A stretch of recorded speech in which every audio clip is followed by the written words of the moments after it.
All right, good evening, and let's get right to breaking news. A deadly crash that has eastbound I-84 shut down for about 20 miles in the Columbia River Gorge. The closure begins at Troutville, stretches east almost as far as Cascade Locks. The crash itself near the Bonneville Dam.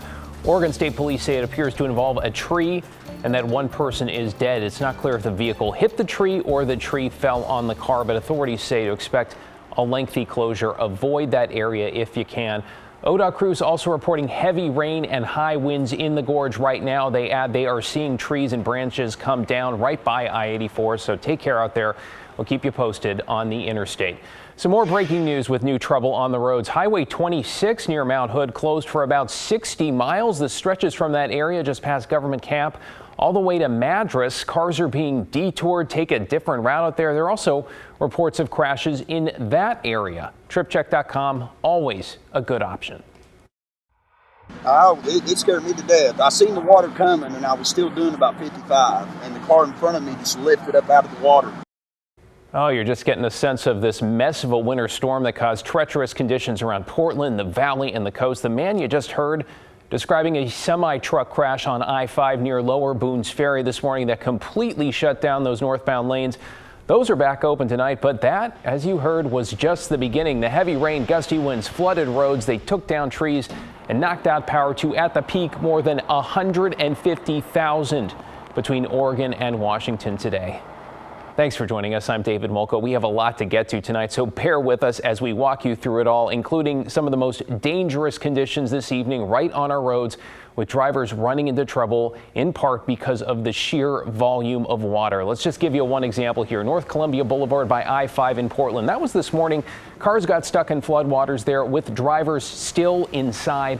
Luckily, people got out. Nobody was hurt. Police say 2 of the vehicles had to be towed out of there. Officers remind drivers not to attempt to navigate flooded roads, which can be deceptively dangerous. Gusts of up to 80 along the coast, approaching 50 in the valley, down trees and power lines, and that meant plenty of outages. This is a live look at PGE's outage map. Just take a look at that. It's showing more than 100,000 customers right now still affected. Pacific Power, you've got about 23,000 statewide. Clark County, over 20,000 outages. Now, according to poweroutage.us, that is a website that tracks these numbers, Oregon reached a ranking no one wants, the worst power outages in the country today. And those vicious winds, along with deeply saturated soil, helped bring down some monster trees, including one in downtown Portland, right outside the Portland Art Museum. And that is where we find our Daisy Caballero tonight. Daisy. Yeah, David, we saw right about everything that you can think of.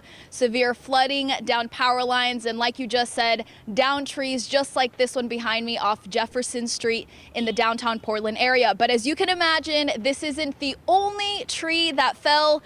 Take a look at this video on your screen. This massive tree unrooted and fell into a southwest Portland home just this morning, completely damaging the side of a family's home. Neighbors tell me no one was inside, thankfully, at the time, but added it could have been a completely different story if they were. Thank God they weren't home, they were at work. So, because if they were sitting in their living room, would have come down on them. Now, Suzanne did tell me that she has lived in that neighborhood for the last 32 years. And in those 32 years, she's at least had 2 trees fall onto her home or around her home. Now, coming up at 6, we'll talk a little bit more about that severe weather that we saw alongside other damages throughout our area. David, back to you. All right. Thank you, Daisy. Stand by as we bring in meteorologist Joe Ranieri. Now, Joe, it seems like the end of the storm itself is in sight. It's getting quiet in some spots, but wow, those rainfall totals. Absolutely. You compare what we saw yesterday and today, we're looking at more than 3 inches of rain in just the last 24 hours. Now, again, all the excitement is basically behind us, but we're still going to be seeing some flooded roads. And of course, there's lots of power outages, thousands of power outages across the metro and along the Oregon coast. Speaking of the Oregon coast, peak from this storm were close to 80 miles an hour earlier this afternoon near Garibaldi. Portland Airport saw gusts close to 50 miles an hour earlier this afternoon. Now, heading in tonight, I'd say by 7, 8 o'clock tonight, we're pretty much done with wind and basically the rain as well. Winds have really calmed down since 3:30, 4 o'clock this afternoon, although Aurora, you're seeing a gust right around 25 miles an hour. Still pretty windy with a west wind coming in along the northern Oregon coast. As we go throughout the rest of tonight, winds are going to be anywhere from 15 to 20 miles an hour throughout parts of the coast and the valley. That is not a big deal. We're pretty much used to that, of course, with any small winter storm, but this was not a small winter storm. This was a very strong storm system. There's going to be another one heading into the later part of this week. Not so much with the wind, but definitely another soaker on the way. As we look at the radar right now, we are picking up some little bit of some lightning strikes along the central Oregon coast. You travel over the Oregon Cascades, there is going to be some heavy snow traveling in that direction. Like David mentioned, anywhere from 4 to 8 inches of new snow overnight. Winter weather advisory is in place until early tomorrow morning. And speaking of advisories, we'll still be under that wind advisory for another couple of hours. This one throughout the metro area expires right around 7 o'clock tonight. But coming up in my detailed forecast, I'll talk more about how much more snow you could be seeing in the higher elevations and what you can expect to see heading into the holiday weekend. On top of all that, we've got lightning too. Thank you, Joe. All right, let's talk about the coast. A deadly crash today when a tree fell along Highway 26 and then struck a passing vehicle. Several people were killed, though police have not specified how many. This was near the community of Elsie. That's about 16 miles from the junction with Highway 101. State police say there are more downed trees in that area. They added officials had to wait for those to be cleared in order to make it to the crash to start their investigation. Speaking of the coast, the wind and the waves, they've been impressive and dangerous. Waves as high as 35 feet in some spots, battering some of those beaches. And the winds Joe talked about are also churning up the ocean, creating essentially a wall of white. It's not what you think. Photojournalist John Goodwin put this together for us from Cannon Beach.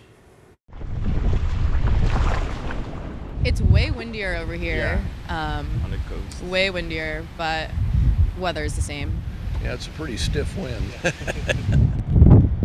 The rain is heavier too. It's coming down a little harder than in Portland. Look at the ocean, the storm, you know. We're kind of the tail end of the king tides, and they were forecasting big swells, so. We wanted to go to Cola State Park, but the road's closed, so we turned around and figured we'd try to brave the weather, but it's a little too windy. Well, on some of the bigger storms, the waves will actually come up the creek here and like go into the park, but less surely. But it's just kind of a big ocean today is about all it is, but still fun to look at. Just be careful driving. We were parked for a little bit, and the car was shaking for a little. A lot of trees too that we saw on the side of the road that were flickering, and on the middle of the road too. So be careful of that. There's a tree that went all the way through the lane we were in and halfway through the other lane. Sometimes it's so calm, and then other times like this where it's, you know, the fury of Mother Nature, I guess. Right. The good and the bad.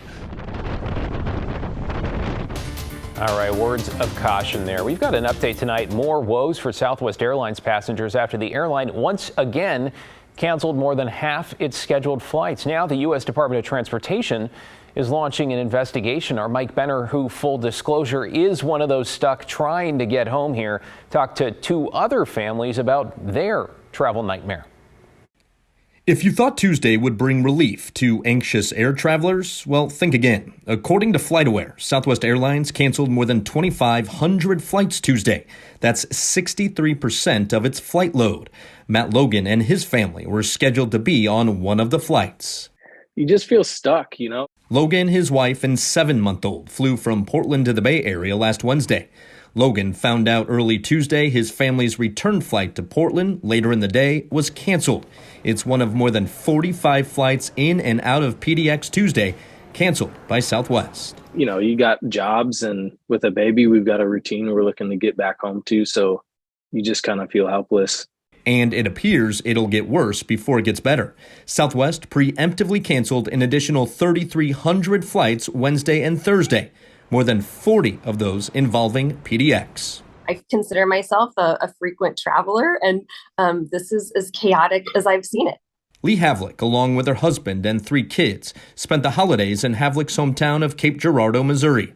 They were slated to fly home to Portland on separate Southwest flights Monday and Wednesday, but both were canceled.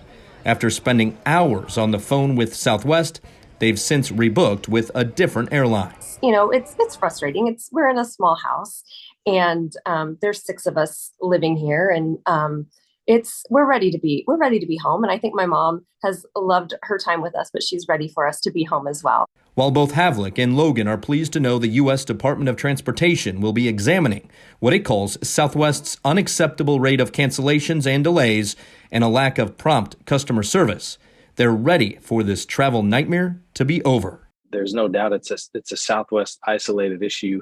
If it was weather, you'd see United and Delta and all these other airlines having 3,000 canceled flights, but it's a standalone issue with Southwest. Matt Logan tells me he too has rebooked with another airline, and I can empathize what he and Lee Havlick are going through. I am currently stranded in St. Louis due to not 1, not even 2, but 5 canceled flights since last Thursday. Reporting from St. Louis, I'm Mike Benner for KGW News.